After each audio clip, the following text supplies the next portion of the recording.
അധ്യാപകരെന്ന നിലക്ക് നമ്മൾ തന്നെ വളരെ വേദനയോടുകൂടെ കേട്ട പല കൊലപാതകങ്ങൾ ഉണ്ടായിരുന്നു. സ്കൂളുകളിൽ നടന്ന കൊലപാതകം. കുറച്ചു മുമ്പൊക്കെ അത് ക്യാമ്പസിലായിരുന്നെങ്കിൽ ഇപ്പൊ സ്കൂൾ കുട്ടികൾ തെരുവിൽ തല്ലി അതിലൊരു ജീവൻ പോകുന്നത് വാർത്തയായി കേട്ട ഒരു വർഷമാണ് കഴിഞ്ഞ വർഷം.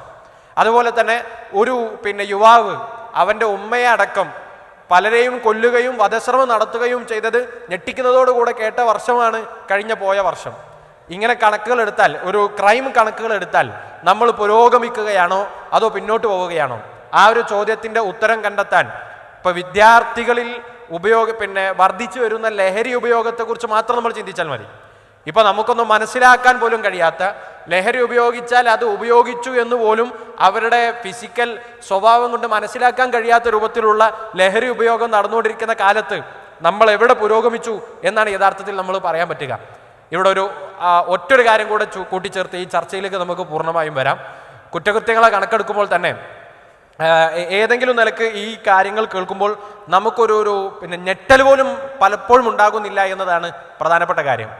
ഇപ്പം ഈ പശ്ചാത്തലത്തിൽ നിന്നുകൊണ്ടാണ് ഈ വിഷയങ്ങളെ നമ്മൾ ചർച്ചക്കെടുക്കുന്നത്. ഇതൊരു സൂചിപ്പിച്ചതുപോലെ ഇൻഷാ അല്ലാഹ് ചോദ്യങ്ങളും ഉത്തരങ്ങളുമായി ഈ സെഷൻ മുന്നോട്ട് കൊണ്ടുപോകണമെന്നാണ് ഉദ്ദേശിക്കുന്നത്. ലിബറലിസം, അതുപോലെ തന്നെ ഫാഷിസം, ഇസ്ലാമോഫോബിയ എന്നീ ഭാഗങ്ങളെ സ്പർശിക്കുന്ന, അതിൽ ധാർമ്മികവും മൂല്യത്തെക്കുറിച്ചൊക്കെ സംസാരിക്കുന്ന ചർച്ച ചെയ്തു പോകുന്ന ഒരു സെഷനായി നമുക്കിതിനെ മാറ്റണം. വളരെ ക്രിയാത്മകമായ ഒരു ഡിസ്കഷൻ ഇവിടെ ഉണ്ടാകുമെന്ന് പ്രതീക്ഷിച്ച് ഈ സെഷന് തുടക്കം കുറിക്കാം. അസ്സലാമു അലൈക്കും വറഹ്മത്തുള്ളാഹി. എൻ്റെ പേര് മുർഷാദാണ്. ഞാൻ AM UPS കുമ്മിണിപ്പറമ്പ് സ്കൂളിൽ UPS അധ്യാപകനായിട്ട് ജോലി ചെയ്യുന്നു.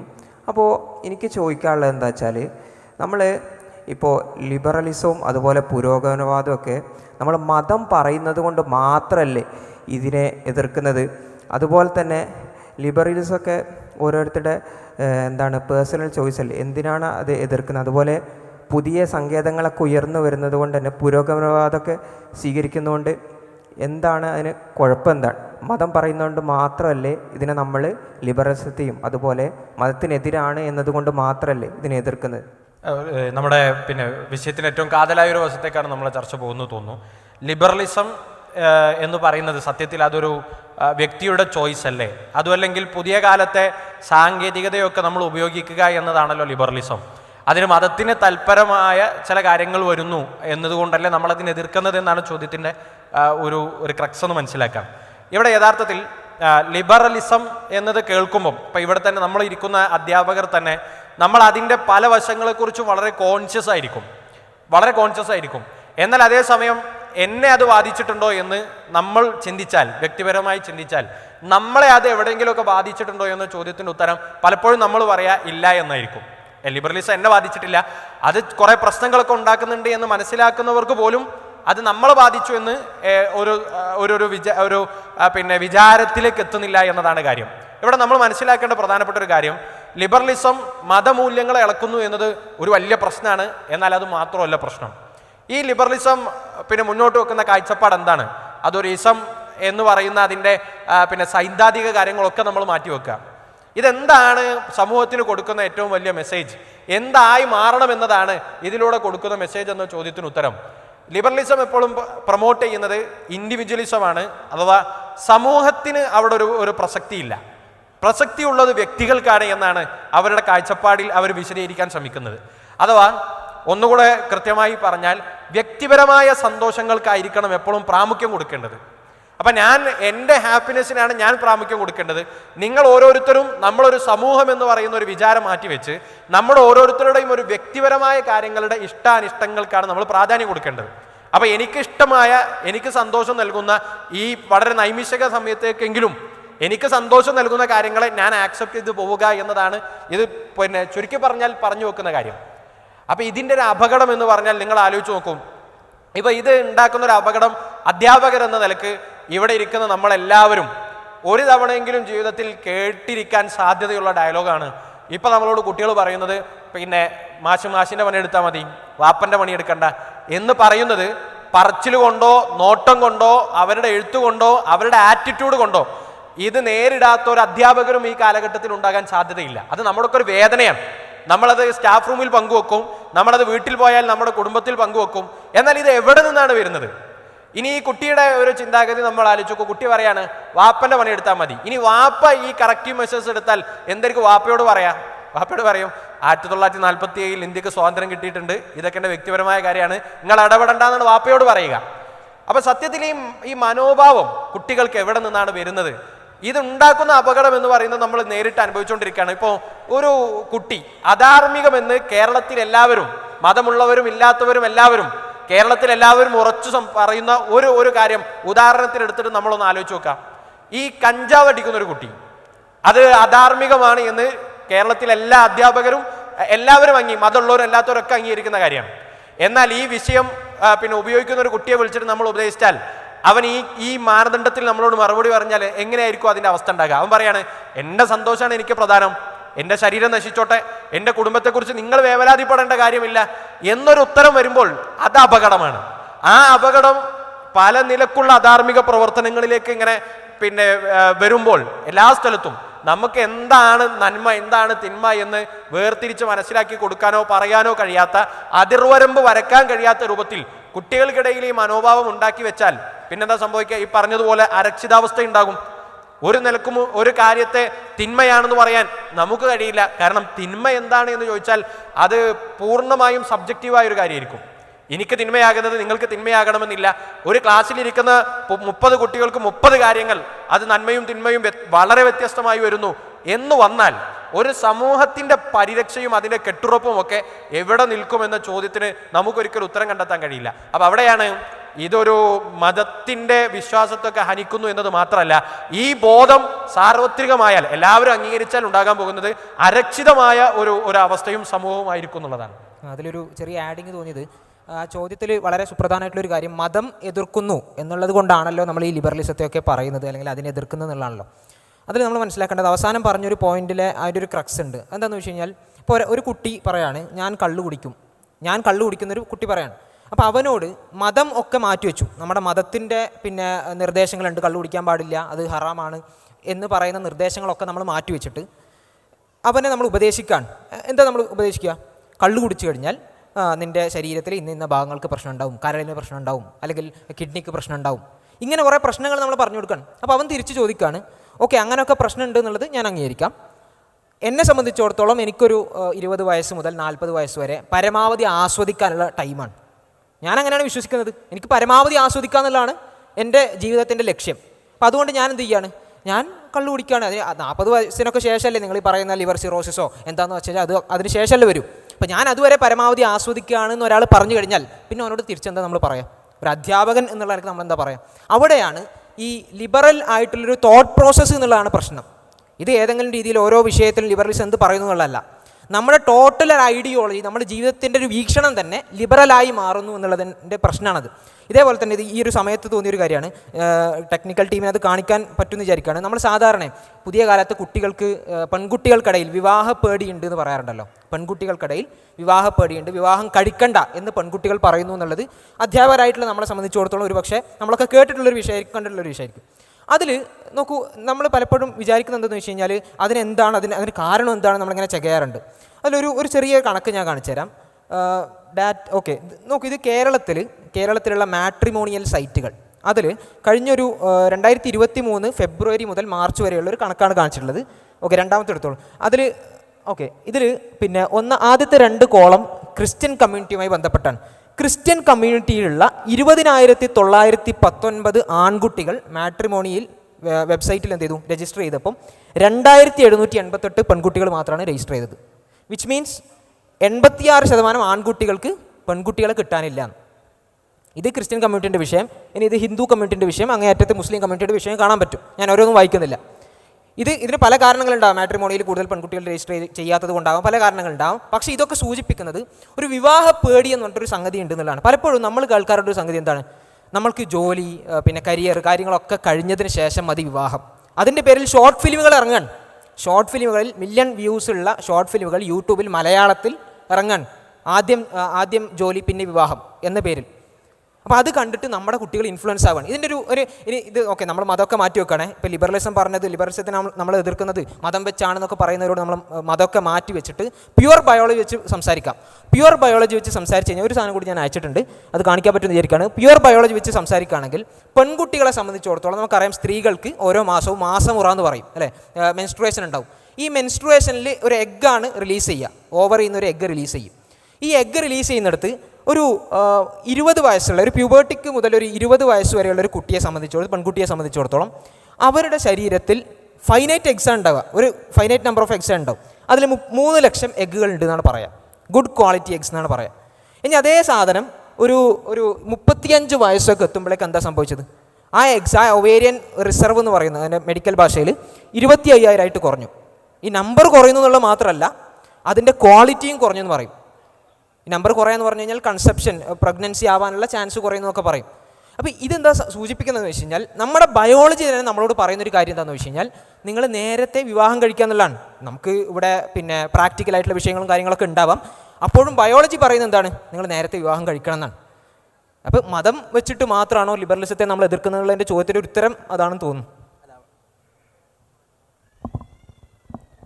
അവിടെ ഒരു കാര്യം ആഡ് ചെയ്യാനുള്ളത്, കുട്ടികൾക്ക് വിവാഹത്തോടെ പേടിയുള്ളൂ. നമ്മൾ ശരിക്കും മനസ്സിലാക്കേണ്ട ഒരു വിഷയമാണ്. ഇവിടെ വിവാഹത്തിനോട് വിരക്തി എന്ന് പറയുമ്പോൾ അതല്ലാത്ത ആയിരക്കണക്കിന് റിലേഷൻഷിപ്പുകൾ ഇന്ന് സ്കൂളുകളിലുണ്ട്. ഒരു 10ഓ +1ഓ +2 എത്തുന്ന ഒരു കുട്ടിയോട് ചോദിച്ചാൽ മുൻപ് പറഞ്ഞിരുന്ന ഉത്തരങ്ങൾ ഇന്നൊരു UP ക്ലാസ്സിലും LP ക്ലാസ്സിലും പഠിക്കുന്ന കുട്ടികൾ പറയുന്നുണ്ട്. അവരുടെ ഇൻസ്റ്റഗ്രാം ചാറ്റുകൾ പരിശോധിച്ച് കഴിഞ്ഞാൽ ഒരു കാമുകനപ്പുറത്തേക്ക് ഒരു ഭാര്യ ഭർത്താവ് ചാറ്റ് ചെയ്യുന്നത് പോലെ ചാറ്റ് ചെയ്യാൻ അവർ തയ്യാറാണ്. അതിനർത്ഥം എന്താണ്? നേരത്തെ സഫ്വാൻ പറഞ്ഞ സാമൂഹികമായ റെസ്പോൺസിബിലിറ്റിയുള്ള വിവാഹമെന്ന അല്ലെങ്കിൽ കുടുംബം എന്നൊരു സംവിധാനത്തെ മാറ്റി നിർത്തി ചെറുപ്രായത്തിൽ കുട്ടികൾ എൻ്റെ മുടി ഞാൻ വെട്ടും, നിങ്ങൾ ആരാന്ന് ചോദിച്ച അതേ കുട്ടികൾ തന്നെ വിവാഹപ്രായം എത്തുമ്പോൾ ഞാൻ എൻ്റെ വിവാഹം ഡിസൈഡ് ചെയ്യുമെന്ന് പറയുമ്പോൾ അപ്പുറത്ത് ആയിരക്കണക്കിന് ഹുക്കപ്പുകൾ, ഓപ്പൺ റിലേഷൻഷിപ്പുകൾ, ഫ്ലേർട്ടേഷൻഷിപ്പുകൾ, ടെക്സ്റ്റ്ഷിപ്പുകൾ, സീസൺഷിപ്പുകൾ, സിറ്റുവേഷൻഷിപ്പുകൾ, ഇതൊന്നും നിങ്ങൾ അധ്യാപകർ ഒരു പരിധിവരെ കേൾക്കാത്ത പേരുകളാണ്. ഇത്തരം പേരുകളിലുള്ള റിലേഷൻഷിപ്പുകൾ സ്റ്റാർട്ട് ചെയ്യും. അപ്പോൾ ശരിക്കും മനസ്സിലാക്കേണ്ടത്, വിവാഹം എന്നത് മതം പറയുന്നത് കൊണ്ട് മാത്രമല്ല, മറിച്ച് സാമൂഹിക ഘടനയെ പോലും തകർക്കുന്ന വിധത്തിലാണ് ലിബറൽ ആശയങ്ങളുടെ മുന്നോട്ട് പോക്ക് എന്നുള്ളതാണ്. അടുത്തൊരു ക്വസ്റ്റ്യനിലേക്ക് പോകാനിരിക്കും. എൻ്റെ ചോദ്യം, നമ്മുടെ സോഷ്യൽ മീഡിയ വഴി ഇസ്ലാം വിമർശനം ഒരുപാട് വ്യാപകമായിക്കൊണ്ടിരിക്കുന്ന ഒരു സമൂഹത്തിലാണ് നമ്മൾ ജീവിച്ചുകൊണ്ടിരിക്കുന്നത്. ഈ ഒരു കാലഘട്ടത്തിൽ ഇസ്ലാം മനുഷ്യൻ്റെ ഉൽപ്പത്തിയുമായി ബന്ധപ്പെട്ട് പറയുന്ന മനുഷ്യനെ സൃഷ്ടിച്ചത് മണ്ണിൽ നിന്നാണ് എന്നത് അതാണോ, അല്ലെങ്കിൽ നമ്മുടെ സയൻസ് പറയുന്ന രീതിയിലുള്ള തിയറി ഓഫ് ഇവല്യൂഷനും അല്ലെങ്കിൽ ബിഗ് ബാങ് പോലുള്ള സയൻറ്റിഫിക് എക്സ്പ്ലനേഷൻ അതല്ലേ കുറച്ചുകൂടി യുക്തിസഹം എന്ന രീതിയിൽ പലരും അഭിപ്രായപ്പെടുന്നുണ്ട്. ഇസ്ലാമിലെ മനുഷ്യോൽപ്പത്തിയെക്കുറിച്ചുള്ള കാര്യം എങ്ങനെയാണ് ഇത്തരം ആളുകൾക്ക് ബോധ്യമാവുന്ന രീതിയിൽ വിശദീകരിച്ചു കൊടുക്കുക? അത് വളരെ സുപ്രധാന ഒരു ചോദ്യമാണ്. സാധാരണ അധ്യാപകരായിട്ടുള്ള ചില ആളുകൾക്കെങ്കിലും ഉണ്ടാവുമെന്ന് ഞാൻ പറയില്ല, പക്ഷേ ചില ആളുകൾക്കെങ്കിലും ഉണ്ടാകുന്ന ഒരു കോൺഫ്ലിക്റ്റാണ് നമ്മൾ പഠിപ്പിക്കുന്ന കാര്യവും, നമ്മൾ അധ്യാപകർ എന്നുള്ള നിലക്ക് കുട്ടികളെ പഠിപ്പിക്കുന്ന കാര്യവും നമ്മുടെ വിശ്വാസവും തമ്മിൽ എന്തോ ഒരു കോൺഫ്ലിക്റ്റ് ഉണ്ട്. നമ്മളെ വിശ്വാസവും ഖുർആൻ, ഹദീസ് അല്ലെങ്കിൽ ഇതേപോലെയുള്ള ഗ്രന്ഥങ്ങൾ കാര്യങ്ങളൊക്കെ നമ്മുടെ വിശ്വാസം എന്നുള്ള നിലക്ക് നമ്മൾ കൊണ്ടുവരുന്നു. അതേസമയം നമ്മൾ പഠിപ്പിക്കുന്ന വേറെ എന്തൊക്കെ സയൻസും കാര്യങ്ങളൊക്കെയാണ്. ഇത് തമ്മിൽ എന്തോ ഒരു പ്രശ്നമുണ്ട്, ഇത് തമ്മിൽ എന്തോ ഒരു കോൺഫ്ലിക്റ്റ് ഉണ്ട് എന്നുള്ളൊരു ചിന്ത ചില ആളുകൾക്കെങ്കിലും, എല്ലാവർക്കും ഉണ്ടെന്ന് ഞാൻ പറയില്ല, ചില ആൾക്കെങ്കിലും ഉണ്ട്. അവിടെ ഒരു വിഷയം എന്താണെന്ന് വെച്ച് കഴിഞ്ഞാൽ, ഈ പറഞ്ഞ പോലെ തന്നെ സോഷ്യൽ മീഡിയ ഒക്കെ നമ്മൾ യൂസ് ചെയ്യുന്ന സമയത്ത് ഈ പിന്നെ ചില ആൾക്കാരൊക്കെ കമൻറ്റ് ചെയ്യുന്നത് കാണാൻ പറ്റും. പിന്നെ മണ്ണ് കുഴച്ച് മനുഷ്യനെ ഉണ്ടാക്കി എന്നൊക്കെ, അങ്ങനെയാണൊക്കെയല്ലേ നിങ്ങളുടെ ഗ്രന്ഥത്തിൽ പറയുന്നത്. പക്ഷേ അതേസമയം നിങ്ങൾ പഠിപ്പിക്കുന്ന എന്താണ്? അത് തിയറി ഓഫ് ഇവല്യൂഷനാണ്. ഇതെങ്ങനെയാണ് ഒത്തുപോവുക? അവിടെ നമ്മൾ മനസ്സിലാക്കേണ്ട ഒരു കാര്യം എന്താണെന്ന് വെച്ച് കഴിഞ്ഞാൽ, 2 വിഷയമാണ് ഇതിൽ വരുന്നത്. ഒന്ന്, പ്രപഞ്ചോൽപ്പത്തിയുമായി ബന്ധപ്പെട്ട വിഷയമാണ്. അതായത് ഈ പ്രപഞ്ചം എങ്ങനെ ഉണ്ടായി, നമ്മളെല്ലാവരും ഈ പ്രപഞ്ചത്തിൽ ഇപ്പോൾ ജീവിച്ചുകൊണ്ടിരിക്കുന്നുണ്ട്. അപ്പോൾ പ്രപഞ്ചം എന്നുള്ളത് യാഥാർത്ഥ്യമാണ്. ഈ യാഥാർത്ഥ്യമായിട്ടുള്ള ഈ പ്രപഞ്ചം, യഥാർത്ഥത്തിലുള്ള ഈ പ്രപഞ്ചം, ആ പ്രപഞ്ചം എങ്ങനെ ഉണ്ടായി എന്നുള്ളതാണ് ഒന്നാമത്തെ ഒരു ക്വസ്റ്റ്യൻ. അതിന് വിശ്വാസികളെ സംബന്ധിച്ചിടത്തോളം പിന്നെ നമ്മൾക്ക് എല്ലാവർക്കും അറിയുന്ന ഒരു ഉത്തരമുണ്ട്. എന്നാൽ അതേസമയം ഈ നിരീശ്വരവാദം വിശ്വാസം തമ്മിലുള്ള ഡിബേറ്റുകളൊക്കെ നമ്മൾ പരിശോധിച്ച് കഴിഞ്ഞാൽ, നിരീശ്വരവാദികളായിട്ടുള്ള ആളുകൾ സ്ഥിരം ചെയ്യാറുള്ളൊരു പരിപാടി എന്താണെന്ന് വെച്ച് കഴിഞ്ഞാൽ, അവരെപ്പോഴും മതത്തിൻ്റെ ഗ്രന്ഥങ്ങളിൽ ഇങ്ങനെ പറഞ്ഞിട്ടുണ്ടല്ലോ, മതം അങ്ങനെ പറഞ്ഞിട്ടുണ്ടല്ലോ, മതം പിന്നെ ആ പറഞ്ഞത് തെറ്റല്ലേ എന്നൊക്കെ പറയുന്നതിനപ്പുറം അവരെന്താണ് പറയുന്നതെന്ന് സാധാരണ പറയാറില്ല. ഇപ്പോൾ പിന്നെ എങ്ങനെയാണ് പ്രപഞ്ചം ഉണ്ടായിട്ടുള്ളത് എന്നൊരാളോട് ചോദിച്ചു കഴിഞ്ഞാൽ, ഇപ്പോൾ ഞാനൊരു ക്ലിപ്പ് കാണിച്ചു തരാം, അയച്ചു കൊടുത്തിട്ടുണ്ട്, കാണിക്കാൻ പറ്റുകയാണെങ്കിൽ നന്നായി. പിന്നെ റിച്ചാർഡ് ഡോക്കിൻസ് എന്ന് പറയുന്ന ഈ നിരീശ്വരവാദികളായിട്ടുള്ള ആളുകളുടെ ഏറ്റവും പ്രധാനപ്പെട്ട ഒരാൾ എന്ന് അവർ പറയാറുള്ള ഫോർ ഹോഴ്സ്മാൻ എന്നൊക്കെ പറയാറുള്ള റിച്ചാർഡ് ഡോക്കിൻസിൻ്റെ ഒരു ക്ലിപ്പ് ഞാൻ കാണിക്കാൻ പറ്റുകയാണെങ്കിൽ. Well, something can come from nothing. അദ്ദേഹത്തോടുള്ള ചോദ്യം അദ്ദേഹത്തിനോടുള്ള ചോദ്യം ഇതാണ്, പിന്നെ ഒന്നുമില്ലായ്മയിൽ നിന്ന് എന്തെങ്കിലും ഉണ്ടാവാൻ പറ്റുമോ എന്നുള്ളതാണ് മൂപ്പരോടുള്ള ചോദ്യം. കാരണം നിരീശ്വരവാദികളായിട്ടുള്ള ആളുകൾ പറയുന്ന ഒരു സംഗതി എന്താണെന്ന് വെച്ച് കഴിഞ്ഞാൽ നത്തിങ്, ഒന്നുമില്ലായ്മയിൽ നിന്നാണ് പ്രപഞ്ചം ഉണ്ടായിട്ടുള്ളത്, സംതിങ് ഉണ്ടായിട്ടുള്ളത്. അപ്പം ഇത് അദ്ദേഹത്തോട് ചോദിക്കുകയാണ്, ഇതെങ്ങനെയാണ് നമുക്കൊരു ബുദ്ധിക്ക് യോജിക്കാൻ അദ്ദേഹത്തോട് ചോദിക്കണം. Something can come from nothing. You can dispute exactly what's meant by nothing, but whatever it is, it's very, very simple. And why is that funny? Well, I think it's a bit funny. Okay, അപ്പോൾ അദ്ദേഹം പറയുന്നത് വെച്ച് കഴിഞ്ഞാൽ nothing എന്ന് പറഞ്ഞു കഴിഞ്ഞാലും ഒന്നുമില്ലായ്മ എന്ന് പറഞ്ഞാലും അവിടെ എന്തോ സംതിങ് ഉണ്ട് എന്നുള്ളതാണ്. നോക്കൂ, ഒരിടത്ത് ഒന്നുമില്ല എന്ന് പറഞ്ഞാൽ അവിടെ എന്തോ ഉണ്ട് എന്ന് പറയാൻ പറ്റുമോ? നമ്മളുടെ ആരെങ്കിലും ബുദ്ധി അങ്ങനെ നമ്മളോട് പറയുന്നുണ്ടോ? അതായത് നമ്മളുടെ ഏറ്റവും ബേസിക് ആയിട്ടുള്ള ബുദ്ധി, സാധാരണ ഒരാളുടെ ബുദ്ധി വെച്ച് ചിന്തിച്ചാൽ പോലും ഇത് തെറ്റാണെന്ന് മനസ്സിലാക്കാൻ കഴിയും. അപ്പോൾ അദ്ദേഹം ഇത് വലിയ കാര്യമായിട്ട് പറയും, എന്തോ അങ്ങനെ പറഞ്ഞാൽ എന്താ കുഴപ്പം എന്ന് അദ്ദേഹം ചോദിക്കുമ്പോൾ അവിടെയുള്ള എല്ലാവരും ചിരിക്കുകയാണ്. ഇതാണ് നിരീശ്വരവാദികളുടെ അവസ്ഥ. ഇത് ചില ഇപ്പോൾ മാത്തമാറ്റിക്കലി ഒക്കെ നമ്മൾ പറയുമ്പോൾ നമ്മളൊരു പുസ്തകം നമ്മൾ പിന്നെ കരുതുക, ആ പുസ്തകത്തിൽ 10⁻123 പേജുകൾ ഉണ്ടെന്ന് വെക്കുക. എന്ന് പറഞ്ഞാൽ 10 × 10 എന്ന് പറഞ്ഞിട്ട് ഇങ്ങനെ 10ന്റെ ഗുണിതം നമ്മളിങ്ങനെ കുറേ പോയി കഴിഞ്ഞാൽ ഒരു 123 പ്രാവശ്യം നമ്മൾ 10നെ ഗുണിച്ചു, 10 എന്ന് പറയുന്ന നമ്പറിനെ ഗുണിച്ചു. അപ്പോൾ എത്ര വലിയ നമ്പർ ആയിരിക്കും അത്? ആ നമ്പറുള്ള അത്രയും പേജുകളുള്ള ഒരു പുസ്തകം, ആ പുസ്തകം അതിലുള്ള എല്ലാ പേജുകളും കറക്റ്റായിട്ട് അലൈൻ ചെയ്യപ്പെട്ടിരിക്കുന്നു എന്ന് നമ്മൾ കാണാണ്. അവിടെ നമ്മൾ എന്താ വിചാരിക്കുക, ഇത് പിന്നെ വെറുതെ തനിയെ എന്ത് ചെയ്തു, ഇത്രയും പേജുകൾ നമ്മൾ വിചാരിക്കാൻ പറ്റുന്നതിനപ്പുറം ഉള്ള പേജുകൾ ഇത്രയും തനിയെ അലൈൻ ചെയ്തതാണ്, കറക്റ്റ് പേജുകൾ നമ്പറുകൾ കറക്റ്റ് അലൈൻ ചെയ്തതാണ് എന്നാണോ നമ്മൾ വിശ്വസിക്കുക? അതല്ല ഇത് ഏതോ ഒരു ഗ്രന്ഥകാരൻ ഈ പുസ്തകം ഇങ്ങനെ രചിച്ചതാണ് എന്നാണ് നമ്മൾ വിശ്വസിക്കുക? സ്വാഭാവികമായിട്ടും നമ്മുടെ വിശ്വാസം എന്താണെന്ന് നമുക്കറിയാം. ഇതേപോലെയാണ് ഇതിനേക്കാൾ പ്രിസൈസ് ആയിട്ടുള്ള ഇതിനേക്കാൾ വെൽ ഓർഡേർഡ് ആയിട്ടുള്ള പിന്നെ ഫൈൻ ട്യൂൺഡ് ആയിട്ടുള്ള ഒരു പ്രപഞ്ചത്തിലാണ് നമ്മൾ ജീവിച്ചുകൊണ്ടിരിക്കുന്നത്. ആ പ്രപഞ്ചം ഒന്നുമില്ലായ്മയെന്ന് ആരും ഉണ്ടാക്കിയിട്ടില്ല എന്ന് പറഞ്ഞു കഴിഞ്ഞാൽ എങ്ങനെ ഉണ്ടാവും? അപ്പോൾ ഇതിൻ്റെയൊക്കെ ഒരു അവസ്ഥ എന്താണെന്ന് വെച്ച് കഴിഞ്ഞാൽ big bang theory of evolution എന്നൊക്കെ പറയുമ്പോൾ അവിടെ പിന്നെ എന്തോ വലിയ തിയറികളാണ്. നമ്മൾ മനസ്സിലാക്കേണ്ടത് ഇങ്ങനെയുള്ള തിയറികൾ എന്ന് പറയുമ്പോൾ സയൻസിനെ സംബന്ധിച്ചിടത്തോളം ഈ പ്രപഞ്ചം എങ്ങനെ ഉണ്ടായിട്ടുള്ളത് എന്നുള്ള ചോദ്യത്തിനെ എക്സ്പ്ലെയിൻ ചെയ്യാൻ അത് ശ്രമിച്ചുകൊണ്ടേയിരിക്കും. ആ ശ്രമത്തിൻ്റെ ഭാഗമായി പിന്നെ റെഡ് ഷിഫ്റ്റ്, ബ്ലൂ ഷിഫ്റ്റ് ഒരു പക്ഷേ +2 നമ്മൾ പഠിച്ചിട്ടുണ്ടാവും ഒരു പക്ഷേ. അങ്ങനെയുള്ള വിഷയങ്ങളുമായി ബന്ധപ്പെട്ടുകൊണ്ടാണ് എങ്ങനെയാണ് ബിഗ് ബാങ് തിയറി വന്നതെന്ന് സയൻസ് പറയുന്നത്. അതിനപ്പുറം അതിന് പിന്നിൽ ആരുമില്ല എന്ന് സയൻസ് പറയുന്നില്ല. ഒരു ഉദാഹരണം പറയുകയാണെങ്കിൽ മഴ പെയ്യുന്നു എന്ന് നമ്മൾ പറയുമ്പം എങ്ങനെയാണ് മഴ പെയ്യുക എന്നൊരാൾ ചോദിച്ചു കഴിഞ്ഞാൽ നമ്മൾ പറയും ഇവാപ്പറേഷൻ ഉണ്ട്, കണ്ടൻസേഷൻ ഉണ്ട്, അല്ലേ, ബാഷ്പീകരണം, സാന്ദ്രീകരണം, ഇങ്ങനെ ഒരു കാര്യം നമ്മൾ പറയും, ഒരു സൈക്കിൾ പറയും, അല്ലേ, ജലചക്രം നമ്മൾ പറയും. ഈ ജലചക്രം നമ്മൾ കണ്ടുപിടിച്ചു എന്നുള്ളത് കൊണ്ട് നമ്മൾ കണ്ടുപിടിച്ചു എന്നാൽ പിന്നെ ആ ജലചക്രം വെറുതെ അങ്ങനെ ഉണ്ടായതാണ് എന്ന് പറഞ്ഞാൽ അങ്ങനെ ഉണ്ടാവും, അല്ലെങ്കിൽ അതിന് പിന്നിൽ വേറെ ശക്തിയില്ല എന്ന് പറഞ്ഞാൽ അങ്ങനെ ഉണ്ടാവും. നമ്മൾ ആ മെക്കാനിസം കണ്ടുപിടിച്ചു, എങ്ങനെയാണ് മഴ പെയ്യുന്നു എന്നുള്ള മെക്കാനിസം കണ്ടുപിടിച്ചു എന്നുള്ളത് ഒരിക്കലും ആ മെക്കാനിസത്തിന് പിന്നിൽ ആരുമില്ല എന്നുള്ളതിൻ്റെ തെളിവല്ല. പിന്നെ തിയറി ഓഫ് എവല്യൂഷൻ എന്നൊക്കെ പറഞ്ഞു കഴിഞ്ഞാൽ ഡോക്കിൻസിൻ്റെ നമ്മൾ ഈ പിന്നെ നമ്മുടെ ബയോളജി ടെക്സ്റ്റിൽ പഠിപ്പിക്കുന്ന ഡോക്കിൻസിൻ്റെ തിയറി ഓഫ് എവല്യൂഷൻ എന്നൊക്കെ പറഞ്ഞു കഴിഞ്ഞാൽ ഇന്ന് സയൻറ്റിഫിക് വേൾഡിൽ സത്യം പറഞ്ഞാൽ ആരും അംഗീകരിക്കാത്ത, ഏകദേശം ആൾക്കാരൊന്നും അംഗീകരിക്കാത്ത തിയറിയാണ്.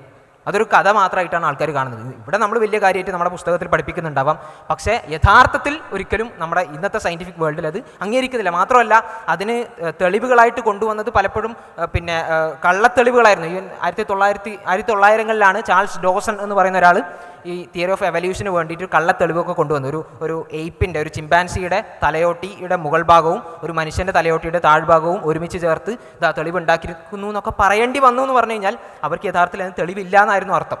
അപ്പോൾ ഈ രീതിയിലാണ് ഒരു വശത്ത് കാണാൻ പറ്റുന്നത്. മറുവശത്ത് എന്താണ്, ഇസ്ലാം വളരെ കൃത്യമായി പറഞ്ഞെന്താണ്, ഈ പ്രപഞ്ചത്തിന് ഒരു ഉൽപ്പത്തിയുണ്ട്, അതിന് പിന്നിൽ ഒരു സൃഷ്ടാവുണ്ട്, അല്ലെ, അം ഖലിഖൂ മിൻ ഗൈരി ഷൈഇൻ അം ഹുമുൽ ഖാലിഖൂൻ അം ഖലഖുസ് സമാവാതി വൽ അർദ് ബൽ ലാ യുഖിനൂൻ. കൃത്യമാണ്. നമുക്ക് അടുത്തതൊരു ലേഡീസിൻ്റെ ഭാഗത്തേക്ക് പോകാമെന്ന് തോന്നുന്നു ചോദ്യം. അസ്സലാമു അലൈക്കും.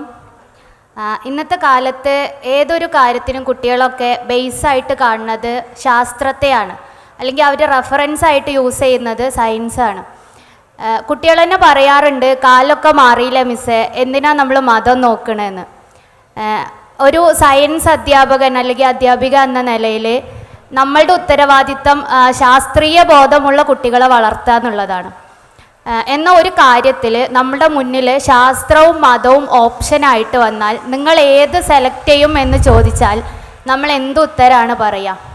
ഹിലാൽ അതിന് മറുപടി പറയാം. അതിനു മുമ്പ് പിന്നെ ഇത് സത്യത്തിൽ ശാസ്ത്രമാണോ മതമാണോ, ഇതിലേത് സ്വീകരിക്കണം എന്നൊരു ചോദ്യം ചോദിക്കുന്നുണ്ടെങ്കിൽ, ഞാൻ ഇവിടെ ഇപ്പോൾ ചോദിച്ച ആളെ പറ്റിയോ അല്ലെങ്കിൽ നമ്മളെ പറ്റിയോ പറയില്ല, അങ്ങനത്തെ ഒരു മനോഭാവം നമുക്ക് വരുന്നത് അത് ചോദിക്കാൻ ഇങ്ങനെ നമ്മളെ പ്രേരിപ്പിക്കുന്ന ഒരു ഘടകം എന്ന് പറഞ്ഞാൽ അത് ഈ സംഗതി ഉയർത്തിക്കൊണ്ടുവരുന്നവർക്ക് ഒന്നുകിൽ ശാസ്ത്രം എന്താണെന്ന് മനസ്സിലായിട്ടില്ല, അല്ലെങ്കിൽ മതം എന്താണെന്ന് മനസ്സിലായിട്ടില്ല. ഇത് രണ്ടും അല്ലെങ്കിൽ ഇത് രണ്ടും മനസ്സിലായിട്ടില്ല. അതാണ് അതിൻ്റെ യാഥാർത്ഥ്യം.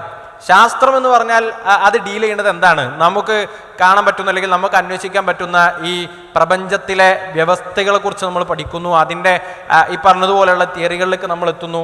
അതൊക്കെയാണ് സയൻസ് എന്ന് പറഞ്ഞാൽ. നിർവചനമായിട്ട് വായിക്കുന്നില്ല. അപ്പോൾ ഇതാണ് സയൻസ് എന്ന് പറഞ്ഞാൽ. ഇനി മറുഭാഗത്ത് വന്ന മതം എന്താണ് കൈകാര്യം ചെയ്യുന്നത്? മതം കൈകാര്യം ചെയ്യുന്നത് പിന്നെ മനുഷ്യൻ്റെ ധാർമ്മികതയെക്കുറിച്ചാണ്. ഇപ്പോൾ ഇവിടെ നമ്മൾ നേരത്തെ പറഞ്ഞല്ലോ, ചോദ്യത്തിൻ്റെ ആദ്യത്തിൽ തന്നെ പറഞ്ഞല്ലോ, ഇത് ഏറെക്കുറെയൊക്കെ നമ്മളെ ഇപ്പോൾ പുതിയ കുട്ടികളെ സംബന്ധിച്ച് പ്രത്യേകിച്ചും സയൻറ്റിഫിക് ടെമ്പർ, അപ്പോൾ ആ വാക്കൊക്കെ കേൾക്കുമ്പോൾ ഭയങ്കര സംഭവമാണ്. ഗ്രന്ഥം അത് ഭയങ്കര പ്രശ്നമാണ് എന്ന മനോഭാവം യഥാർത്ഥത്തിൽ ഉണ്ടാക്കുകയാണ് ചെയ്യുന്നത്. ഇവിടെ പിന്നെ സയൻസിന്, ശാസ്ത്രത്തിന് ഒരിക്കലും നമ്മൾ എല്ലാവരും അധ്യാപകരായ എല്ലാവരും ഒരിക്കലെങ്കിലും പറഞ്ഞിട്ടുണ്ടാകാൻ സാധ്യതയുള്ള ഒരു ഉപമയാണ്, ആപ്പിളിൻ്റെ ഉള്ളിൽ അടങ്ങിയിട്ടുള്ള കാര്യങ്ങൾ ഇന്നതാണ്, അത് മനുഷ്യൻ്റെ ശരീരത്തിന് ഇത്ര പോഷക ഗുണങ്ങൾ നൽകുമെന്ന് പറയാൻ ശാസ്ത്രത്തിന് പറ്റും. അതാണ് ശാസ്ത്രത്തിൻ്റെ മേഖല. എന്നാൽ വിശന്ന് നിൽക്കുന്ന ഒരാൾക്ക് പിന്നെ ആപ്പിൾ മുറിച്ചു കൊടുക്കണമെന്ന് ശാസ്ത്രം പറയില്ല, അത് മതമേ പറയുള്ളൂ. ഈ തരത്തിൽ നമ്മൾ എല്ലാത്തിനെയും ഇപ്പം നമ്മുടെ കയ്യിൽ ഉപയോഗിക്കുന്ന ആധുനിക സംവിധാനങ്ങൾ, അതിന് സംവിധാനം ഒരുക്കി തരാൻ ശാസ്ത്രത്തിന് പറ്റും. എന്നാൽ അത് എന്തിനൊക്കെ ഉപയോഗിക്കാം, എന്തിനൊക്കെ ഉപയോഗിക്കാൻ പാടില്ല എന്നത് നിർവചിക്കാനോ പറയാനോ പോലും ശാസ്ത്രത്തിന് അതിന് മെച്യൂരിറ്റി ഇല്ല സത്യത്തിൽ. അപ്പോൾ ഇത് രണ്ടും ഒരിക്കലും കൂട്ടിമുട്ടുന്ന ധ്രുവങ്ങളല്ല, രണ്ടും പാരലായി സഞ്ചരിക്കുന്നതാണ് എന്ന് മനസ്സിലാവും. ഒന്നെങ്കിൽ അവർക്ക് ശാസ്ത്രം എന്താണെന്ന് മനസ്സിലാകണില്ല, അല്ലെങ്കിൽ മതം എന്താണെന്ന് മനസ്സിലാകണില്ല. അതല്ലേ ഇത് രണ്ടല്ലെങ്കിൽ രണ്ടും അവർക്ക് തീരെ തിരിഞ്ഞിട്ടില്ല എന്നതാണ് അങ്ങനെ നമ്മളെ ടെംപ്റ്റ് ചെയ്യുമ്പോൾ തോന്നുന്ന കാര്യം. അല്ലേ സൂചിപ്പിച്ചൊരു കാര്യം ഉണ്ടായിരുന്നു, അതായത് ഇത് മതത്തിൻ്റെ ആൾക്കാർക്ക് ശാസ്ത്രത്തിൽ എന്താണ് പിന്നെ പണി എന്ന് ചില ആൾക്കാർ ചോദിക്കാറുണ്ട്. ഇപ്പോൾ സാധാരണ ഫേസ്ബുക്കിലൊക്കെ കമൻ്റായിട്ട് കാണുന്ന ഒരു സംഗതിയാണ്, ജൂതൻ്റെ ഫേസ്ബുക്ക് അല്ലേ നിങ്ങൾ എന്തിനാണ് ഉപയോഗിക്കുന്നത്, നിങ്ങൾ ജൂതന്മാരെ കുറേ എതിർക്കുന്നുണ്ടല്ലോ, എന്നിട്ട് ആ ജൂതൻ കണ്ടുപിടിച്ച ഫേസ്ബുക്ക് അല്ലേ നിങ്ങൾ ഉപയോഗിക്കുന്നത് എന്ന് ചോദിക്കാറുണ്ട്. അവിടെ അവരോട് നമുക്ക് പറയാനുള്ളൊരു കാര്യം എന്താണെന്ന് വെച്ച് കഴിഞ്ഞാൽ, ഇപ്പോൾ ഈ ഹാള് നമ്മൾ നോക്കുക, ഇവിടെ ലൈറ്റ് ഉണ്ട്. ഈ ലൈറ്റ് പിന്നെ ഈ ലൈറ്റിൻ്റെ ഒപ്റ്റിക്സുമായി ബന്ധപ്പെട്ട് കൊണ്ടുള്ള ഫാദർ ഓഫ് ഒപ്റ്റിക്സ് ആരാന്ന് നോക്കി കഴിഞ്ഞാൽ അത് മുസ്ലിമാണ്, ഇബ്നുൽ ഹൈത്തം എന്ന് പറയും. ഞാൻ ഇവിടെ ഉപയോഗിക്കുന്ന ഈ മൈക്ക്, നിങ്ങൾ ഈ കേൾക്കുന്ന സ്പീക്കർ, ഇതുമായി ബന്ധപ്പെട്ട് കൊണ്ടുള്ള പഠനശാഖയാണ് അക്കോസ്റ്റിക്സ്. ഈ അക്കോസ്റ്റിക്സിൻ്റെ പിതാവ് ആരാ, അല്ലെങ്കിൽ അതിൽ ഏറ്റവും വലിയ പിന്നെ പങ്കുവഹിച്ചത് ആരാന്ന് ചോദിച്ചു കഴിഞ്ഞാൽ അതിൽ അൽ ഫറാബിയാണ് വരിക, അൽ കിന്ദിയാണ് വരിക, മുസ്ലിങ്ങളാണ്. ഇനി നമ്മളിവിടെ പിന്നെ എ സി വർക്ക് ചെയ്യുന്നുണ്ട്. ഈ എ സി വർക്ക് ചെയ്യുന്നതിൻ്റെ പിന്നിലുള്ള പിന്നെ തെർമോഡൈനാമിക്സും അതേപോലെ തന്നെ ആ ഫ്ലൂയിഡ് മെക്കാനിക്സും അതൊക്കെ ആരാന്ന് വെച്ച് കഴിഞ്ഞാൽ അവിടെ അൽ ബിറൂനി എന്നൊരു പേര് നമുക്ക് കാണാൻ പറ്റും. ഇങ്ങനെ എവിടെ നോക്കിയാൽ നമ്മളിങ്ങോട്ട് വന്നിട്ടുള്ളത് ഗൂഗിൾ മാപ്പ് ചിലപ്പം യൂസ് ചെയ്തിട്ടായിരിക്കും. ഗൂഗിൾ മാപ്പിൽ പിന്നെ എന്താണ് ആമയൂർ എന്ന് കൊടുത്തിട്ടായിരിക്കും നമ്മളിങ്ങോട്ട് വന്നിട്ടുണ്ടാവുക. ആ ഗൂഗിൾ മാപ്സ് നോക്കുകയാണെങ്കിൽ ആദ്യ കാലഘട്ടത്തിൽ മുസ്ലിം സെയിലേഴ്സ് ആയിട്ടുള്ള ആൾക്കാരാണ് ഈ പറഞ്ഞതുപോലെയുള്ള കാര്യങ്ങൾ കണ്ടുപിടിച്ചെന്ന്. ഇങ്ങനെ നോക്കുകയാണെങ്കിൽ ഈ പറയുന്ന ആളുകൾക്ക് ഓക്കെ ഒരു ജൂതനായിട്ടുള്ള ഒരാൾ ഒരു കാര്യം കണ്ടുപിടിച്ചിട്ട് നമ്മളാരും യൂസ് ചെയ്യാൻ പാടില്ല എന്ന് പറയുകയാണെങ്കിൽ ഇവർക്ക് ജീവിക്കാൻ പറ്റുമോ? നമ്മളാരും ഈ പരിപാടി ചെയ്യാറില്ല, നമ്മളാരും ഈ എട്ടുകാലി മമ്മൂഞ്ഞ് കളിക്കാറില്ല. മുസ്ലിങ്ങളായിട്ടുള്ള ആളുകൾ ഒരുപാട് പിന്നെ മുസ്ലിം ഗോൾഡൻ ഏജ് എന്നൊക്കെ നിങ്ങൾ ജസ്റ്റ് ഗൂഗിളിൽ അടിച്ചു നോക്കി കഴിഞ്ഞാൽ കാണാൻ പറ്റും. എത്രത്തോളം കണ്ടുപിടുത്തങ്ങൾ ഇന്ന് നമ്മൾ ഉപയോഗിക്കുന്ന എത്രത്തോളം കണ്ടുപിടുത്തങ്ങളുടെ ഏറ്റവും പൂർവികന്മാരായിട്ട് നോക്കുമ്പോൾ അവിടെ മുസ്ലിങ്ങളെയാണ് കാണാൻ പറ്റുന്നത്. പക്ഷേ എന്നാൽ പിന്നെ മുസ്ലിങ്ങൾ ഉപയോഗിച്ചാൽ മതി, നിങ്ങളാരും ഉപയോഗിക്കേണ്ട നമ്മളാരും പറയാറില്ല. അതിൻ്റെ കാരണം എന്താണെന്ന് വെച്ച് കഴിഞ്ഞാൽ ഈ സയൻസ് എന്ന് പറയുന്നത് എല്ലാവർക്കും ഉള്ളതാണ്, അത് എല്ലാവർക്കും ഉള്ളതാണ്. അത് നമ്മളുടെ ജീവിതം കുറച്ചുകൂടി നല്ല രീതിയിൽ മുന്നോട്ട് കൊണ്ടുപോകാനുള്ളത്. അതിൽ ക്രിസ്ത്യാനികളുണ്ട്, മുസ്ലിങ്ങളുണ്ട്, പിന്നെ ഈ ജൂതന്മാരായിട്ടുള്ള ആൾക്കാർ, അവരൊക്കെ സയൻറ്റിസ്റ്റുകളായിട്ടുണ്ട്. പക്ഷേ ഇത് പറയാറുള്ളത് സാധാരണ നിരീശ്വരവാദികളാണ്. ഈ നിരീശ്വരവാദികളുടെ നമ്പർ നോക്കിക്കഴിഞ്ഞാൽ, സയൻറ്റിസ്റ്റുകളുടെ നിരീശ്വരവാദികളുടെ നമ്പർ നോക്കിക്കഴിഞ്ഞാൽ അതിൽ നമുക്ക് കാണാൻ പറ്റില്ല, തുലോം കുറവ്, അത്രയും കുറവാണ്. എന്നിട്ട് അവരാണ് നമ്മളെ പഠിപ്പിക്കാൻ വരുന്നത്. അപ്പോൾ അതുകൊണ്ട് അങ്ങനെ പറയുന്ന ആൾക്കാരോട് ഇത് പറഞ്ഞാൽ മതി എന്ന് തോന്നുന്നു. നമുക്ക് അടുത്തൊരു ചോദ്യത്തിലേക്ക് പോകാൻ തോന്നുന്നു. ഹലോ, എൻ്റെ പേര് ഷമീമ, വയനാട് ഗവൺമെൻറ് ഹൈസ്കൂളിൽ നിന്ന് വരുന്നു. എൻ്റെ ചോദ്യം, ഞാൻ 9th സ്റ്റാൻഡേർഡിൽ നമ്മൾ സോഷ്യൽ സയൻസാണ് എൻ്റെ വിഷയം. നമ്മൾ ജനറൽ ന്യൂട്രാലിറ്റി എന്നുള്ള ഒരു ഭാഗം ലിബറൽസിൻ്റെ ഭാഗമായി അത് പഠിപ്പിക്കേണ്ടി വരുന്ന അധ്യാപികയാണ്. എൻ്റെ ചോദ്യം, 40 or 50 കുട്ടികളുള്ള ഒരു ക്ലാസ്സിൽ അവർ റീൽസിൻ്റെയും ഇപ്പോൾ നടക്കുന്ന എല്ലാ സോഷ്യൽ മീഡിയയിലും ലിബറലിസവും ഇങ്ങനെയുള്ള എല്ലാമാണ് കുട്ടികൾ കണ്ടുകൊണ്ടിരിക്കുന്നത്. നമ്മുടെ അധ്യാപക സുഹൃത്തുക്കളും ഭൂരിഭാഗം ആളുകളും ലിബറലിസത്തെ പിന്തുണയ്ക്കുന്നവരാണ്.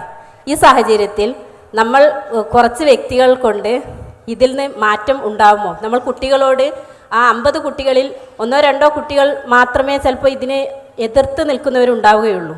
ഇങ്ങനെ കരിക്കുലത്തിൽ പോലും അങ്ങനെ ഒരു സിലബസ് ഉണ്ടാകുമ്പോൾ, ഒരു ഭാഗം ഉണ്ടാകുമ്പോൾ അതിൻ്റെ ഭാഗമാകേണ്ടി വരുന്ന നമ്മൾ എന്ത് ചെയ്യാൻ പറ്റും? ഈ പറയപ്പെട്ട പാഠഭാഗം ഏതാണ് എന്ന് അറിയുന്ന ആളുകളൊന്ന് കൈവക്കണം. ഞാൻ ജസ്റ്റ് ഒന്ന് ചോദിക്കാം. 9ാം ക്ലാസ് പാഠപുസ്തകത്തിൽ സാമൂഹിക പാഠം പാഠപുസ്തകത്തിലെ 8ാമത്തെ ചാപ്റ്ററിനെ കുറിച്ചാണ് ടീച്ചർ പറഞ്ഞത്. ഈ ചാപ്റ്റർ അറിയുന്ന ആളുകളൊന്ന് കൈവക്കോ. ജസ്റ്റ് എന്താണെന്ന് അറിയുന്ന ആളുകൾ? Okay, fine. വളരെ കുറച്ച് പേർക്കാണ് ഈ ചാപ്റ്റർ എന്താണെന്ന് അറിയുള്ളൂ. ഇപ്പോൾ ഇത്രയും നേരം പറഞ്ഞതിൻ്റെ വളരെ യാഥാർത്ഥ്യത്തോടുകൂടി നമുക്ക് കണ്ണുകൊണ്ട് കാണാൻ പറ്റുന്ന ഒരു ഉദാഹരണമാണ് യഥാർത്ഥത്തിൽ ഈ പറഞ്ഞ ഒരു ട്രെൻഡ്. LGBTQIA+. നമ്മുടെ നാട്ടിൽ ഈ ഒരു അടുത്ത കാലത്ത് വളരെ വ്യാപകമായി പ്രചരിക്കപ്പെടുന്ന മഴവിൽ പതാകയൊക്കെ കാണിക്കുന്ന ഒരു ഐഡിയോളജി ഉണ്ട്. ആ ഐഡിയോളജിയെ നേർക്കുനേരെ നമ്മുടെ കുട്ടികളുടെ പാഠപുസ്തകത്തിലേക്ക് ഈ ഒരു കരിക്കുലം ഫ്രെയിംവർക്കിലേക്ക് ഇഞ്ചക്ട് ചെയ്തിട്ട് ഏകദേശം 4 വർഷങ്ങൾ കഴിഞ്ഞു. 2022 ജനകീയ സദസ്സുകളൊക്കെ നിങ്ങൾക്ക് എല്ലാവർക്കും ഓർമ്മയുണ്ടാവും. എന്താണ് യഥാർത്ഥത്തിൽ ഈ ഒരു ആശയം പറയുന്നത്? നേരത്തെ പറഞ്ഞ സയൻസിൻ്റെയും നേരത്തെ പറഞ്ഞ റിലീജിയൻ്റെയും ഒരു കോൺഫ്ലിക്റ്റ് ഇവിടെ വരുന്നുണ്ടോ നമ്മൾ കൃത്യമായിട്ട് പരിശോധിക്കുക. ഇതാണ് ആ പാഠപുസ്തകത്തിൽ ഒരു പ്രധാനപ്പെട്ട ഭാഗം. അവിടെ പറയുന്ന വാക്ക് ഇതാണ്: ആർജിത പദവിയും ആരോപിത പദവിയും. ആർജിത പദവിയും ആരോപിത പദവിയും. എന്താണ് ആർജിത പദവി? ഒരു വ്യക്തിയെ സംബന്ധിച്ചിടത്തോളം അയാൾ ആർജിച്ചെടുക്കുന്ന അയാളുടെ പൊസിഷനാണ് ആർജിത പദവി. ഒരാളുടെ ആരോപിത പദവി എന്ന് പറഞ്ഞാൽ ജന്മന അയാൾക്ക് നേടിയെടുക്കുന്ന ചില പദവികളുണ്ട്. പ്രായം, അതുപോലെ തന്നെ വംശം, ലിംഗഭേദം എന്നെല്ലാം പറഞ്ഞു. പക്ഷേ 2ാമത്തെ പാരഗ്രാഫിന് ഏറ്റവും അടിയിലെ ആ ഒരു ലൈൻ മാത്രം നിങ്ങൾ വായിച്ചു നോക്കുക. ലിംഗപദവി സാമൂഹിക ഇടപെടലുകളിലൂടെ പഠിപ്പിച്ചെടുക്കുന്നത് ശക്തിപ്പെടുന്നത് കൊണ്ടാണ് അതൊരു ആർജിത പദവി ആകുന്നത്. എന്താണ് ആർജിത പദവി എന്നറിയോ? ഒരു കുട്ടി ആണാണോ പെണ്ണാണോ എന്ന് തീരുമാനിക്കുന്നത് ഇത്രയും കാലം നമ്മളൊക്കെ ലേബർ റൂമിൽ നിന്ന് കുട്ടിനെ കൊണ്ടുവരുമ്പോൾ അവൻ്റെ ലിംഗം നോക്കി തീരുമാനിക്കുന്നിടത്തുനിന്ന് 18 വയസ്സ് കഴിഞ്ഞ് ഒരു കുട്ടിക്ക് സ്വന്തമായിട്ട് ഞാൻ ആണോ പെണ്ണോ എന്ന് തീരുമാനിക്കാം. വളരെ എളുപ്പത്തിൽ പറഞ്ഞാൽ ഇപ്പം ഇരിക്കുന്ന ഈ പറഞ്ഞ എൻ്റെ മുമ്പിൽ ഇരിക്കുന്ന ജെൻസ് ആയിട്ടുള്ള ആളുകൾക്ക് നിങ്ങൾക്ക് ഒരു ലേഡി ആണെന്ന് ഐഡന്റിഫൈ ചെയ്താൽ, ഞാനൊരു സ്ത്രീ ആണെന്ന് ഐഡന്റിഫൈ ചെയ്താൽ ഒരു സാരിയും ചുരിദാറൊക്കെ കൊടുത്ത് അവിടെ പോയിരിക്കാം. അവിടെയുള്ള ഒരു സ്ത്രീക്ക് ഇതുപോലെ പുരുഷനാണെന്ന് ഐഡന്റിഫൈ ചെയ്താൽ മുടിയൊക്കെ ഒന്ന് വെട്ടി വേണമെങ്കിൽ ഒരു ബിഎഡൊക്കെ വേണമെങ്കിൽ മേക്കപ്പ് ഒക്കെ ചെയ്തിട്ട് ഇവിടെ വന്നിരുന്നാൽ നിങ്ങൾ പുരുഷനാണെന്ന് അംഗീകരിക്കണം എന്ന് പറയുന്ന ആ വാദഗതിയെ നമ്മുടെ കുട്ടികളെ പഠിപ്പിക്കുന്നു. അതിൻ്റെ പേരിൽ നമ്മുടെ സംസ്ഥാനത്തിലെ ഏറ്റവും പ്രധാനപ്പെട്ട മന്ത്രി അടക്കം അവരുടെ ഔദ്യോഗികമായ ഫേസ്ബുക്കിലും ട്വിറ്ററിലും പോസ്റ്റ് ചെയ്യുന്നു ഹെറ്ററോ നോർമേറ്റീവ് ബർഡൻ. എന്താ ഹെറ്ററോനോർമേറ്റീവ് ബർഡൻ എന്ന് പറയുമോ? ഈ LGBTQ എന്ന് പറയുമ്പോൾ അതൊരു അംബ്രല്ല ടേമാണ്. ആ അംബ്രല്ല ടേമിലെ ഒരു ഭാഗമാണ് ഹോമോസെക്ഷുവാലിറ്റി, സ്വവർഗ ലൈംഗികത. ആണും പെണ്ണൊക്കെ വിവാഹം കഴിക്കുന്ന ആ പുതിയ കൾച്ചർ. ആ കൾച്ചർ സ്വീകരിക്കണമെന്നും ആണും പെണ്ണുമായിട്ടുള്ള വിവാഹ രീതി എന്ന് പറയുന്നത് ഒരു ബർഡനാണ്, ഒരു ഭാരമാണ് എന്നും ഔദ്യോഗികമായി പറയുന്നു. അതേ വ്യക്തി തന്നെ പറയുന്നു പുരുഷനായ വ്യക്തി പ്രസവിക്കുന്നു. സഹദും സിയയും, അതിലെ സഹദ് പ്രസവിച്ചു. സഹദ് ശരിക്കൊരു പെണ്ണാണ്, ആണിന്റെ വേഷം കെട്ടിയതാണ്. എന്നിട്ട് ഗർഭം ധരിച്ചപ്പോൾ സഹദ് ആണായി, ആണ് പ്രസവിച്ചു. ഒരു മന്ത്രിസഭയിലെ മന്ത്രി പോലും അത് പോസ്റ്റ് ചെയ്യുന്ന രൂപത്തിൽ നമ്മുടെ നാട് മാറിയിരിക്കുന്നു. അതുകൊണ്ട് നേരത്തെ പറഞ്ഞ ഇതിനെല്ലാം കൺക്ലൂഡ് ചെയ്ത് നമുക്ക് പറയാൻ പറ്റുന്ന ഒരു കാര്യം എന്ന് പറയുന്നത്, ഈ ലിബറലിസം നമ്മൾ പറയുന്നത് പോലെ കുട്ടികളുടെ വാദത്തിലോ നമ്മൾ എവിടെയെങ്കിലും കാണുന്ന അടിയിലും തല്ലിലും മദ്യപിക്കലിലും ഡ്രഗ്സിലും മാത്രം ഒതുങ്ങി നിൽക്കുന്നതല്ല. നമ്മൾ പോലും നിർബന്ധിതമായി പഠിപ്പിക്കേണ്ടി വരുന്ന അധ്യാപനത്തിൻ്റെ ഏറ്റവും ബേസിക് ആയ ക്വാളിറ്റിയെ പോലും ചോദ്യം ചെയ്യുന്ന രൂപത്തിൽ അത് നമ്മുടെ ഇടയിലേക്ക് കടന്നെത്തിയിട്ടുണ്ട്. അതുകൊണ്ട് ഇതിനെ സ്ട്രോങ് ആയി റെസിസ്റ്റ് ചെയ്യാൻ നേരത്തെ TK അഷ്റഫ് സാഹിബ് കൃത്യമായും പറഞ്ഞു, നമുക്ക് ജനാധിപത്യ രീതിയിൽ ഇതിനെ പ്രതിരോധിക്കാൻ സാധിക്കണം. അതുകൊണ്ടാണ് ഇവിടെ സൂംബ ഡാൻസിനെ കുറിച്ചുള്ള ചർച്ച വന്ന സമയത്ത് നമ്മൾ കൃത്യമായും പറഞ്ഞത് അതിൽ മനുഷ്യനെ സംബന്ധിച്ചിടത്തോളം മാറി നിൽക്കാനുള്ള അവകാശം, ഇവിടെ കൃത്യമായി ജനാധിപത്യ രീതിയിൽ മാറി നിൽക്കാനുള്ള അവകാശം വേണം. ഒപ്പം ആ വിഷയത്തെ കൃത്യമായും പഠന വിധേയമാക്കണം. അത് എവിടെ നിന്ന് വന്നു, അതെങ്ങനെ വന്നു? അപ്പോൾ അവിടെ വലിയ ചർച്ചയാണ്. നിങ്ങൾക്ക് തുള്ളിച്ചാടൽ പ്രശ്നമാണ്, കൂടിക്കാറൽ പ്രശ്നമാണ്. ഇന്ന് നിങ്ങൾ സോഷ്യൽ മീഡിയ പരിശോധിച്ച് കഴിഞ്ഞാൽ ആയിരക്കണക്കിന് കേസുകൾ ബസ്സിൻ്റെ സീറ്റിൽ ആണും പെണ്ണും ഒരുമിച്ചിരിക്കുന്ന പ്രശ്നമാണ്. നിങ്ങൾ എല്ലാവരും ശ്രദ്ധിച്ചിട്ടുണ്ടാവും. ഒരു പുരുഷൻ സ്ത്രീ അടുത്തിരുന്നപ്പോൾ ആ പുരുഷൻ ആ സ്ത്രീയെ ഉപദ്രവിച്ചതിൻ്റെ കേസുകൾ ഒരുപാട് വർദ്ധിക്കുന്നു. എന്തേ വർദ്ധിക്കാൻ കാരണം? മുൻപ് കാലത്ത് ബസ്സിൻ്റെ മുൻപിൽ പെണ്ണും ബാക്കിൽ ആണും ഇരുന്നിടത്ത് നിന്ന് ഇന്ന് ബസ്സിൽ കയറി നമ്മൾ ഇരുന്ന തൊട്ടടുത്ത് സ്ത്രീക്ക് ഇരിക്കാനുള്ള അവകാശം വേണമെന്നാണ് പറയുന്നത്. എന്നിട്ട് നമ്മൾ ഈ പ്രശ്നങ്ങളെക്കുറിച്ചും ചർച്ച ചെയ്യുന്നു. അവിടെയാണ് പറയുന്നത് ഈ സാമൂഹിക ഘടന അതൊരു ഫിത്രത്താണ്, അതൊരു നാച്ചുറലാണ്, അത് ഓർഗാനിക്കാണ്. അതിൽ ആരൊക്കെ എന്തൊക്കെ കൈകടത്തിയാലും അത് ഏത് ലിബറലിസം ആണെങ്കിലും ഫെമിനിസം ആണെങ്കിലും ഏത്തീസം ആണെങ്കിലും അതെല്ലാം പ്രശ്നങ്ങൾ ഉണ്ടാക്കുകയേ ചെയ്യുമെന്ന് നമ്മൾ അതുകൊണ്ടാണ് പറയുന്നത്. നമ്മുടെ ഒരു സെഷൻ ഇവിടെ വൈൻഡപ്പ് ചെയ്യാണ്. സത്യത്തിൽ നമ്മൾ ആലോചിച്ചൊക്കെ നേരത്തെ വന്നൊരു ചോദ്യം ഉണ്ടല്ലോ, സയന്റിഫിക് ടെമ്പർ അനുസരിച്ച് നിലപാടുകൾ എടുക്കണമെന്ന് പറഞ്ഞാൽ അത് ആത്മാർത്ഥമായി അങ്ങനെ പറയുന്ന ആളുകൾ ഈ വിഷയത്തിൽ ശരിക്കും എന്ത് നിലപാടെടുക്കണം? ഇപ്പം ഈ ആണ് പെണ്ണാകുന്നത് പെണ്ണ് ആണാകുന്നതുമായി ബന്ധപ്പെട്ട LGBTQ പൊളിറ്റിക്സിന് സയൻസുമായി ബന്ധപ്പെട്ട് എന്തെങ്കിലും ചെയ്യാനുണ്ടോ? ഒന്നും ചെയ്യാനില്ല. അപ്പോൾ സയന്റിഫിക് ടെമ്പറാണ് നമ്മൾ സ്വീകരിക്കേണ്ടത് എന്നൊക്കെ പ്രസംഗിക്കുന്നവർ അത് യഥാർത്ഥത്തിൽ ആത്മാർത്ഥമായാണ് പറയുന്നതെങ്കിൽ ഈ വിഷയത്തിൽ അവരുടെ സ്റ്റാൻഡ് എന്തായിരിക്കണം? അത് ശാസ്ത്രത്തിനനുസരിച്ചായിരിക്കണമല്ലോ. അങ്ങനെയാണെങ്കിൽ ഒരിക്കലും ഈ LGBTQ പൊളിറ്റിക്സിനൊപ്പം നിൽക്കാൻ അവർക്ക് കഴിയില്ല എന്നതാണ് വസ്തുത. ഇവിടെ നമ്മൾ മനസ്സിലാക്കി ഈ വേദിയിൽ വെച്ച് വെല്ലുവിളിക്കുകയാണ്, ഈ വേദിയിൽ വെച്ച് ഈ ടീച്ചേഴ്സ് കോൺഫറൻസിൽ വേദിയിൽ വെച്ച് വെല്ലുവിളിക്കുകയാണ്. സാമൂഹിക പാഠം പാഠപുസ്തകത്തിലെ കേരള സർക്കാർ പുറത്തിറക്കിയ ആ പാഠഭാഗം ശാസ്ത്രീയമായി അവർക്ക് തെളിയിക്കാൻ സാധിക്കുമെങ്കിൽ അതൊരു വെല്ലുവിളിയെ നമ്മൾ ഏറ്റെടുക്കുന്നു. ഇതാണ് നമുക്ക് പറയാനുള്ളത്. ഓക്കെ, അപ്പോൾ ശാസ്ത്രം നമുക്ക് അന്യമല്ല എന്ന് നമുക്ക് ഏതായാലും പറയാം. ഏതായാലും ഈ സെഷൻ ഇവിടെ വൈൻഡപ്പ് ചെയ്യുമ്പോൾ യഥാർത്ഥത്തിൽ നമ്മൾ പ്രശ്നവൽക്കരിക്കാൻ ശ്രമിക്കുന്നത്, ബോധവൽക്കരിക്കാൻ ശ്രമിക്കുന്നത് മനുഷ്യൻ്റെ സ്വസ്ഥ ജീവിതത്തിന് വേണ്ടി കാലങ്ങളായി നമ്മളൊക്കെ ഉൾക്കൊള്ളുന്ന, പ്രത്യേകിച്ചും മതപരമായ ധാർമ്മിക അടിത്തറകൾ വെച്ച് നമ്മൾ ഉൾക്കൊള്ളുന്ന ഓരോരോ സാമൂഹിക ചുറ്റുപാടിനെ അലങ്കോലമാക്കാനും അരക്ഷിതാവസ്ഥയിലേക്ക് എത്തിക്കാനും വേണ്ടി ഉള്ള എല്ലാ പരിശ്രമങ്ങളെയും ആ അർത്ഥത്തിൽ നമ്മൾ എന്താക്കണം, ചെറുക്കണം. അത് ചെറുക്കുന്നിടത്ത് വിദ്യാർത്ഥികളിൽ ഈ പ്രശ്നം വരുന്നിടത്തും ചിന്താഗതി വരുന്നിടത്തും അത് അവിടെ നിന്ന് തന്നെ മുളയിലെ നുള്ളാൻ കെൽപ്പുള്ള സാധിക്കുന്നവരാണ് ഈ ടീച്ചേഴ്സ് കോൺഫറൻസിൽ ഇരിക്കുന്നത്. അതുകൊണ്ട് നമ്മൾ അതിനെ കുറച്ചുകൂടെ ഗൗരവത്തിൽ സമീപിക്കണം എന്നതാണ് സൂചിപ്പിക്കാനുള്ളത്. ഇവിടെ സൂംബയുമായി ബന്ധപ്പെട്ട ഒരു പരാമർശം വന്നതുകൊണ്ട് അതുകൂടെ പറഞ്ഞ് അവസാനിപ്പിക്കാം. യഥാർത്ഥത്തിൽ അന്ന് നമ്മൾ പറഞ്ഞ പ്രശ്നങ്ങളുടെ കാതലായൊരു കാര്യം, പിന്നീട് നമ്മുടെ നാട്ടിലെ എക്സൈസ് വകുപ്പ് പുറത്തിട്ടൊരു ഉത്തരവുണ്ടായിരുന്നു. നഗരങ്ങളിൽ മ്യൂസിക് കൺസേർട്ടുകൾ നടക്കുമ്പോൾ എക്സൈസ് വകുപ്പിന്റെ അനുമതി തേടണമെന്ന് പറഞ്ഞു. നിങ്ങൾ ആലോചിച്ചൊരു മ്യൂസിക് കൺസേർട്ട് എന്ന് പറഞ്ഞാൽ ഒരു DJ പ്രോഗ്രാം. ആ പ്രോഗ്രാം നടക്കുമ്പോൾ അവിടെ ഉപയോഗിക്കുന്ന കാര്യങ്ങൾ എന്തൊക്കെയാണ്? അവിടെ ഒരു പാട്ടാകുമ്പോൾ നടക്കുന്ന കാര്യങ്ങൾ, ഉപകരണങ്ങൾ ഉപയോഗിക്കും, മൈക്ക് ഉപയോഗിക്കും, ലൈറ്റ് ഉപയോഗിക്കും. ഇതും എക്സൈസ് വകുപ്പും തമ്മിൽ എന്താണ് ബന്ധം? എന്തിനാണ് നമ്മുടെ നാട്ടിലെ ഭരണകൂടത്തിൽ എക്സൈസ് വകുപ്പ് ഞങ്ങളിൽ നിന്ന് പ്രയോർ പെർമിഷൻ എടുക്കണമെന്നൊരു ഉത്തരവ് പുറപ്പെടുപ്പിക്കേണ്ടി വന്നത്? നമ്മൾ മനസ്സിലാക്കേണ്ടത്, നമ്മൾ അംഗീകരിച്ചാലും ഇല്ലെങ്കിലും ഭരണകൂടത്തിന് വരുന്ന വരുമാനങ്ങൾ നിലക്കുമെന്ന പേടി കൊണ്ട് അവർ അംഗീകരിച്ചാലും ഇല്ലെങ്കിലും കുട്ടികളെ ഇത്തരത്തിൽ അധാർമിക പ്രവർത്തനങ്ങളിലേക്ക് എത്തിക്കുന്നിടത്ത് MDMA അടക്കമുള്ള ലഹരികൾ ഉപയോഗിക്കാൻ അവരെ പ്രേരിപ്പിക്കുന്ന ഹബ്ബാണ്, അത് നൽകുന്ന ഏറ്റവും വലിയ ഹബ്ബാണ് ഇത്തരം മ്യൂസിക് കൺസേർട്ടുകൾ. അതിനെതിരെ അവിടേക്ക് കുട്ടികൾ എത്തുന്നതിനെ ധാർമ്മികമായി തടഞ്ഞു നിർത്താൻ ബാധ്യതപ്പെട്ടവരാണ് ഈ രംഗത്ത് പ്രവർത്തിക്കുന്ന എല്ലാവരും. ടീച്ചേഴ്സ് കോൺഫറൻസിൽ പങ്കെടുക്കുന്ന ഉത്തരവാദിത്വ ബോധമുള്ള, സാമൂഹ്യ നിർമ്മിതിക്ക് വേണ്ടി പങ്കെടുക്കണമെന്ന, അല്ലെങ്കിൽ അതിൽ കോൺട്രിബ്യൂട്ട് ചെയ്യണമെന്ന് ആഗ്രഹിക്കുന്ന ഈ അധ്യാപക സമൂഹത്തോടും ഈ കോൺഫറൻസ് ഇതേ നിലക്കാണ് ഒരു ശബ്ദം ഇവിടെ ആവശ്യപ്പെടുന്നത്. ഈ ചർച്ചകൾ ഒരിക്കലും അവസാനിക്കേണ്ടതല്ല. ഇതുമായി ബന്ധപ്പെട്ട ചർച്ചകൾ നിങ്ങൾ മുന്നോട്ട് കൊണ്ടുപോകണം. നമ്മുടെ ഡയലോഗ് TV ഇത്തരത്തിൽ സമഗ്രമായി വിഷയങ്ങളെ കൈകാര്യം ചെയ്ത് ഇത്രയും 11 ഡയലോഗുകൾ നമുക്ക് ലഭ്യമാണ്, അതിൻ്റെ വീഡിയോകൾ ലഭ്യമാണ്. ഡയലോഗ് TV യൂട്യൂബിൽ നിങ്ങൾ സബ്സ്ക്രൈബ് ചെയ്തിട്ടുണ്ടാവും, ഇല്ലെങ്കിൽ അത് ചെയ്യണം. എല്ലാ ശനിയാഴ്ചയും രാത്രി നടക്കുന്ന ഫേസ് ടു ഫേസ് എന്ന പരിപാടിയിൽ ഇത്തരം വിഷയങ്ങളെ വളരെ ഇഴകീറിക്കൊണ്ട് തന്നെയുള്ള ചർച്ചയ്ക്ക് വിധേയമാക്കാറുണ്ട്. അതിൽ നമുക്ക് കൂടെ ചോദ്യം ചോദിച്ചും ഇടപെടാനും പറ്റുന്ന ഒരു രൂപത്തിൽ ആ പരിപാടി ക്രമീകരിച്ചിട്ടുണ്ട്. അങ്ങനെ ഒരു ഗൗരവത്തിൽ ഇത്തരം കാര്യങ്ങൾ എടുക്കണമെന്ന് സൂചിപ്പിച്ചുകൊണ്ട് ഈ സെഷൻ അവസാനിപ്പിക്കുകയാണ്. അസ്സലാമു അലൈക്കും വറഹ്മത്തുള്ളാഹി വബറകാതുഹു.